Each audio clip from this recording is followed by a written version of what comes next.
Hi అండి. Welcome to my channel. ఈరోజు వీడియోలో 1 కేజీ మటన్ గ్రేవీ కర్రీని టేస్టీగా ఎలా ప్రిపేర్ చేసుకోవాలో చూపిస్తాను. వచ్చేయండి. మరి లేట్ చేయకుండా ప్రాసెస్లోకి వెళ్ళిపోదాం. ముందుగా 1 కిలో మటన్ని శుభ్రంగా కడుక్కొని ఉప్పు, పసుపు వేసి ఈ విధంగా అయితే మనం ఉడికించుకోవాలి మెత్తగా అయ్యేదాకా. తర్వాత ఒక బాండలు పెట్టుకొని ఇందులో 4-5 స్పూన్లు ఆయిల్ అయితే వేసుకున్నాను. మనకి నాన్ వెజ్లోకి ఆయిల్ అనేది చాలా ఎక్కువ పడుతుంది.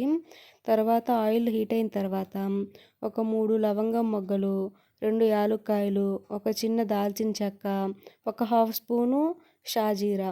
ఈ షాజీరా వేయడం వల్ల మనకి టేస్ట్ ఇంకా చాలా బాగుంటుంది. అవి కొంచెం ఫ్రై అయ్యాక మీడియం సైజు ఉల్లిపాయని ఇలా చిన్న చిన్న ముక్కలుగా కట్ చేసుకొని మనం బ్రౌన్ కలర్ వచ్చేలాగా ఫ్రై చేసుకోవాలి. ఇందులోకి ఫ్రెష్గా దంచుకున్న అల్లం వెల్లుల్లి పేస్ట్ అయితే 2 స్పూన్లు వేసాను. మనకి ఫ్రెష్గా దంచుకున్న పేస్ట్ అయితే చాలా టేస్ట్ ఉంటుంది. ఈ అల్లం పేస్ట్ కూడా మనకి పచ్చి వాసన పోయేదాకా మనం ఆయిల్లో బాగా ఫ్రై చేసుకోవాలి. ఇందులోకి ఒక పెద్ద సైజు అంత టమాటాని ఇలా చిన్న చిన్న ముక్కలుగా కట్ చేసుకొని వేసుకోవాలి. మనకి టమాటా అనేది చాలా సాఫ్ట్గా ఉండాలండి. అంటే బాగా మెత్తగా మనం కుక్ చేసుకోవాలి. దానికోసం నేను ఇక్కడ రుచికి సరిపడినంత సాల్ట్ అయితే వేసాను. తర్వాత ఒక హాఫ్ స్పూను పసుపు అయితే వేసాను. మనకి సాల్ట్ వేయడం వల్ల టమాటా అనేది త్వరగా మెత్తబడుతుంది. ఇప్పుడు ఒకసారి కలిపేసి మూత పెట్టేసి మనకి టమాటా మెత్తగా అయ్యేదాకా మనం బాగా ఉడకబెట్టుకోవాలి. చూసారు కదా, ఈ విధంగా అయితే మనకి టమాటా బాగా కుక్ అవ్వాలి. ఒకసారి బాగా కలుపుకొని ఇందులోకి 1 స్పూను ధనియా పౌడర్ వేసాను. ఇది కూడా ఫ్రెష్గా దంచుకున్న ధనియాల పొడి అయితే మనకి టేస్ట్ చాలా బాగుంటుంది. 1 స్పూన్ ధనియాల పొడి వేసి ఒకసారి అంతా బాగా కలిపేసి టమాటాలు కూడా మెత్తగా అయ్యేదాకా బాగా కలుపుకోండి. ఇప్పుడు ఇందులోకి రుచికి సరిపడినంత కారం అయితే వేయండి. నేను ఇక్కడ 1.5 స్పూన్ల కారం అయితే వేసాను. రుచికి సరిపోకపోతే మనం చివర్లోనే వేసుకోవచ్చు, కానీ ఎక్కువైతే ఏం చేయలేం కదా, అందుకని చూసుకొని అడ్జస్ట్ చేసుకొని వేసుకోండి.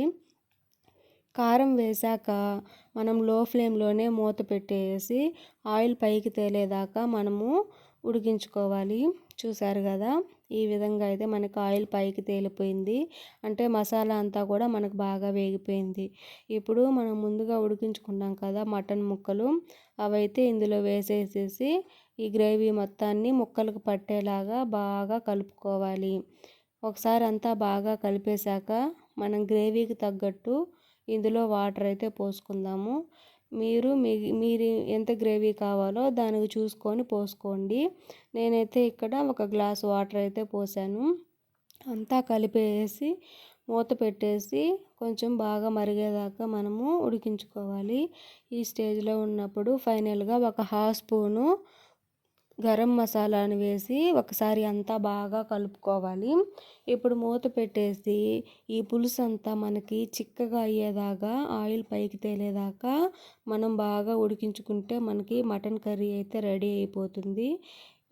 మీరు ఫైనల్గా ఉంటే కొత్తిమీర కూడా వేసుకోండి, టేస్ట్ బాగుంటుంది. నేను ఎప్పుడు మటన్లో కొత్తిమీర వేయనండి, నాకు నచ్చదు. మీరు కావాలంటే వేసుకోండి. అంతే, మనకి ఫైనల్గా మటన్ కర్రీ అయితే రెడీ అయిపోయింది. చాలా టేస్టీ గ్రేవీతో మటన్ కర్రీని ఒకసారి మీరు కూడా ఇంట్లో ట్రై చేయండి. ఎలా వచ్చిందో ఖచ్చితంగా కామెంట్ చేయండి. ఇంకా మీ ఫ్రెండ్స్ అండ్ ఫ్యామిలీస్కి నా వీడియో షేర్ చేయండి. ఇంకా మరిన్ని వంట రెసిపీస్ కోసం నా ఛానల్ని ఖచ్చితంగా సబ్స్క్రైబ్ చేయండి. Thank you for watching.